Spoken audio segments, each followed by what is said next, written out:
এই যে প্রশ্ন করেছেন, এই প্রশ্নকারী বেচারা আমার এসে জোর করে প্রশ্নটা দিছেন। বলছে, ভাই আমার বাপ আছে এখানে, আপনি উত্তরটা দিয়ে যাবেন আজকে। আসামি হাজির, আসামি হাজির আছে, উত্তরটা দিবেন হুজুর। তা আমি চিন্তা করছি একটা প্রশ্ন উত্তর যদি দিত এটাই দেব। আমার বাবার টাকায় আমি প্রবাসে যাই, আমি দীর্ঘ 18 বছর প্রবাসে কাটাই। আমার 3 বোন এবং 2 ভাই, আমি পরিবারে বড় সন্তান। আমার উপার্জন অর্থের দ্বারা 3 বোনের লেখাপড়া করার এবং 1 ভাইয়ের লেখাপড়ার যাবতীয় খরচ বহন করি এবং সংসারের যাবতীয় খরচ বহন করি। এই 3 বোনের বিবাহের যাবতীয় খরচ আমি বহন করি। আমার উপার্জিত অর্থের দ্বারা সকল সম্পত্তি অর্জিত হয়। আমার অর্থের দ্বারা 50% জমি ক্রয় করা হয়। আমি বলেছিলাম ওই সম্পত্তি আমার এবং আমার বাবার নামে ক্রয় করার জন্য, কিন্তু আমার বাবা ওই সম্পত্তি আমার নামে না রেখে মার নামে এবং বাবার নামে ক্রয় করে, কিন্তু আমার দাবি ছিল আমার নামে এবং আমার বাবার নামে ক্রয় করার জন্য। কিন্তু ওই সম্পত্তি বাবা এবং মা আমাকে না দিয়ে 3 বোন এবং 1 ভাইকে দিয়েছে। এখন আমার করণীয় কি এবং আমার বাবা ও মার করণীয় কি? দেখেন, এই প্রশ্ন শত শত ফ্যামিলির, বিশেষ করে প্রবাসীদের প্রতি যে পরিমাণ জুলুম আমাদের দেশে করা হয়, শুধুমাত্র পরিবারের লোকরা জুলুম করে তা না, ওই এয়ারপোর্ট থেকে শুরু হয়। ঠিক না ঠিক? এয়ারপোর্ট থেকে শুরু হয়, মানে প্রবাসী আসছে, এর কাছ থেকে কে কিভাবে খাবলা মারে খাবে। ট্রলিওয়ালা ট্রলি আটকায় রাখবে, ভাই একটা রিয়াল দেন তারপর ট্রলি দিব। যে যেভাবে পারে সে সেভাবে, শেষ পর্যন্ত নিজের ঘরে আসা শান্তি পর্যন্ত পায় না। আমি প্রায় বলি, প্রবাসী বেচারাদের কোনো দেশ নাই।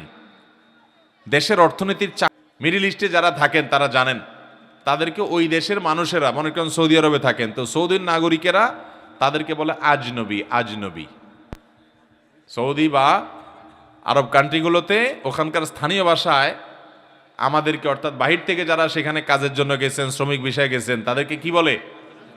আজনবী। মানে কি বুঝেন? আজনবী মানে হলো অপরিচিত, চিনি না কে। এটা হলো আজনবীর সোজা অর্থ, মানে চিনি না রে, এই লোকটা কে, মানে বাহিরের, সোজা কথা, বিদেশি। তাহলে সৌদিয়ানরা তাদেরকে দেশি স্বীকার করে না, বলে আজনবী। আজনবী মানে বিদেশি। আর দেশে আসার পরে রাস্তাঘাটে যাবেন, দোকানে যাবেন, পাঠে যাবেন, আপনজন দেখবেন, আত্মীয়স্বজন, পরিচিত অপরিচিত সবাই আপনারা বলবো বিদেশি আসছে, বিদেশি। এই বেচারার দেশটা তাহলে কোথায়? সৌদি আরব যায়, তারা বলে আজনবী, ঠেলে দেয়, এটা আমাদের দেশের না। আবার দেশে আসলে দেশের লোকরা বলে কি? বলে বিদেশি আসছে। তাহলে এই প্রবাসী বেচারার দেশটা কোথায়? ভালো করে শুনে রাখেন। অনেক মা বাপ আছেন, হজ করছেন, ওমরা করছেন, কপালে সিল পড়ে গেছে। সন্তানের প্রতি এই অবিচারের কারণে আপনার জাহান্নামে যাওয়ার জন্য যথেষ্ট হবে, আর কিচ্ছু লাগবে না। আপনার জাহান্নামে যেতে আর কিচ্ছু লাগবে না, এই সন্তানের আহাজারে যথেষ্ট হবে।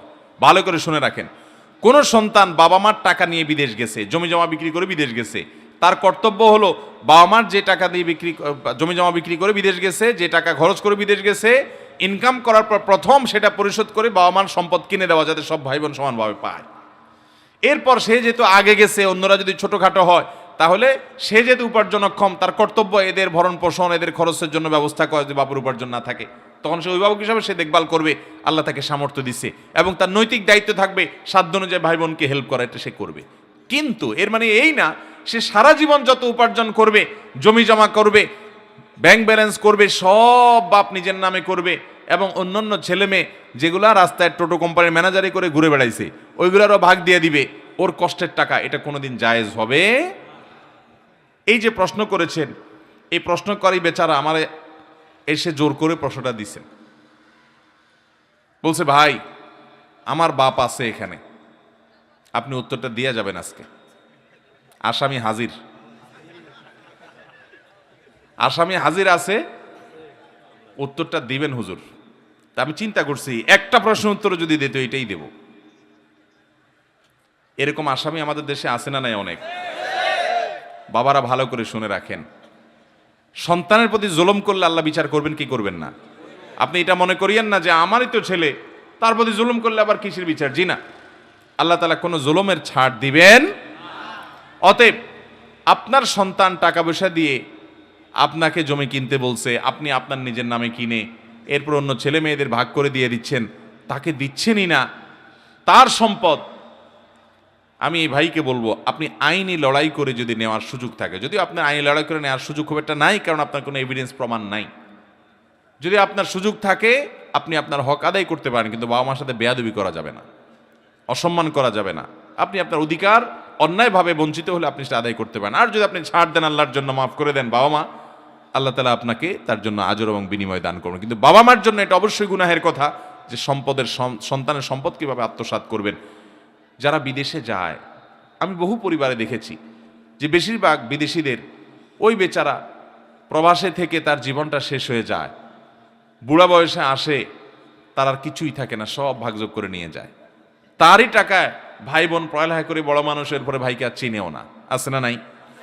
আবার এর উল্টাটাও মাঝে মধ্যে দেখা যায় যে ভাই বিদেশ গেছে, সে আর দেশের লোকদের চিনেও না, ভাই বোনকে চিনেও না, দিনকাল ভালো হওয়ার পরে সে নিজের ইয়ানফসি করে। এরকম স্বার্থপর ভাইও আছে। তবে বেশিরভাগ যারা সংসারের ঘানি টানে এক সময়, বোঝা টানে এক সময়, তাদের কেউ কেয়ার করে না।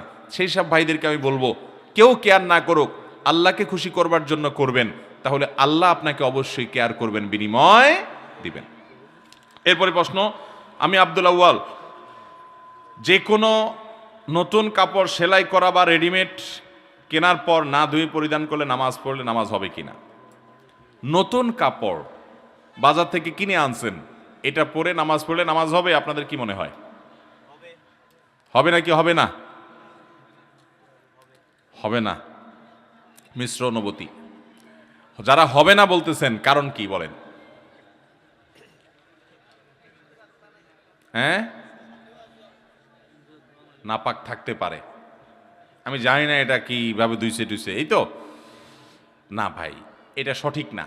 যারা উত্তর দিয়েছেন যে নতুন কাপড় ধোয়া ছাড়া নামাজ পড়া যাবে, তাদের উত্তর সঠিক।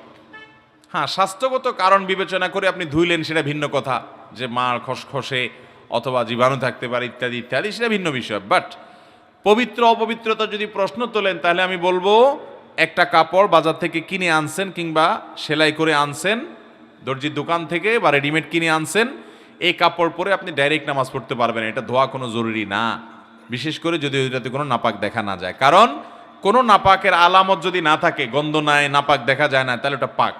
অহেতুক সন্দেহ করে খুঁতখুঁতের স্বভাবের কারণে ওটাকে নাপাক ধরা যাবে। আপনি যদি দেখেন যে হ্যাঁ নাপাক লেগে আছে, তাহলে যে জায়গা নাপাক লেগে আছে সে জায়গা ধোবেন, ভিন্ন কথা। কিন্তু কে ধুইছে, কোত্থেকে ধুইছে, আদৌ ধুইছে কিনা, এটা পাক না নাপাক, যেহেতু নাপাকের কোনো আলামত নাই, অতএব এটাকে পাক ধরবেন। কথা কি বুঝাতে পারছি?